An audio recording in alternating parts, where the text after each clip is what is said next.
شیخ شبلی رحمۃ اللہ تعالی علیہ بہت بڑے بزرگ گزرے ہیں.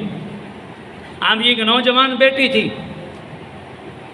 ایک نوجوان کو اس کا حسن بھا گیا. اب اس نے پیغام نکاح بھیجا.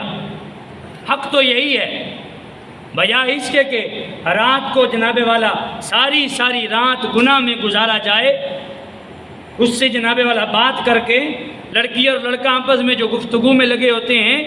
آج کل تو حالات یہ ہو گئے ہیں، پہلے تو یہ ہوتا تھا کہ والدین کے ساتھ ہی اولاد ساری کی ساری اکٹھی موجود ہوتی تھی.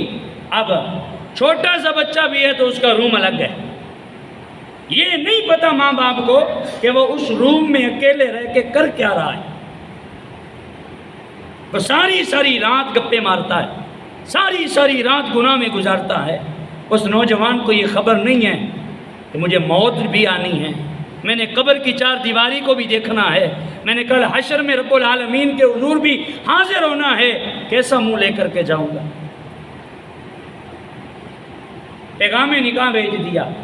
حضرت شیخ شبلی رحمۃ اللہ تعالی علیہ اس کی جناب والا اس عمل کو جان گئے کہ اس نے پیغام نکاح کیوں بھیجا ہے. آپ حکیم بھی تھے، آپ نے حکمت کے ذریعے اپنی بیٹی کو دوائی دینا شروع کر دی اور اس نوجوان سے کہا 1 مہینے کے بعد ہم تیرا نکاح اپنی بیٹی سے کر دیں گے. دوائی کھلاتے رہے، روزانہ وہ پخانہ کرتی، اسے ایک برتن میں جمع کرتے رہے. آہستہ آہستہ اس عورت کا حسن جاتا رہا، وہ کمزور ہو گئی. 1 مہینے کے بعد وہ نوجوان خوشی سے آیا. شیخ شبلی رحمۃ اللہ تعالی علیہ نے اس نوجوان سے کہا یہ میری بیٹی ہے جس کے لیے تو نے پیغام نکاح بھیجا تھا، چلو آؤ تمہارا نکاح کریں. کہیں یہ تمہاری بیٹی ہے؟ 1 مہینے پہلے تو یہ حسن کی جناب پری تھی، حوروں سے کم نہ تھی، حسن چھلکتا تھا اس کے چہرے پہ.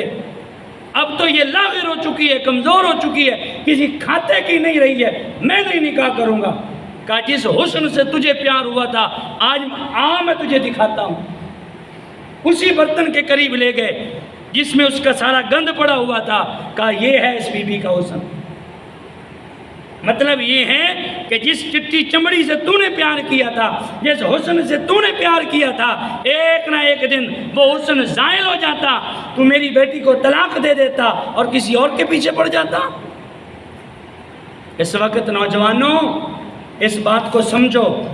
وقتی طور پہ یہ جو حالات بن چکے ہیں نا کو ایجوکیشن کے یونیورسٹیوں کے اندر، اور ہم بڑے مزے سے جناب والا پورا ایک گروپ بنا کر کے بیٹھ جاتے ہیں اور جناب پورا جناب والا وہ واٹس ایپ کے اوپر ہم نے گروپ بنایا ہوتا ہے، یوں کی یوں چیٹ ہو رہی ہوتی ہے اور پھر پرسنلی باتیں ہو رہی. کیا کر رہے ہو یار؟ وہ بھی کسی کی عزت ہے. خدا کے لیے غلط بات کرنے سے پہلے سوچنا ضرور. تیرے گھر میں بھی ماں بہن بیٹی موجود ہے. اللہ رب العالمین ہم سب کو سمجھ کر اس پر عمل پیرا ہونے کی توفیق عطا فرمائے. آمین بجاہ النبی الامین.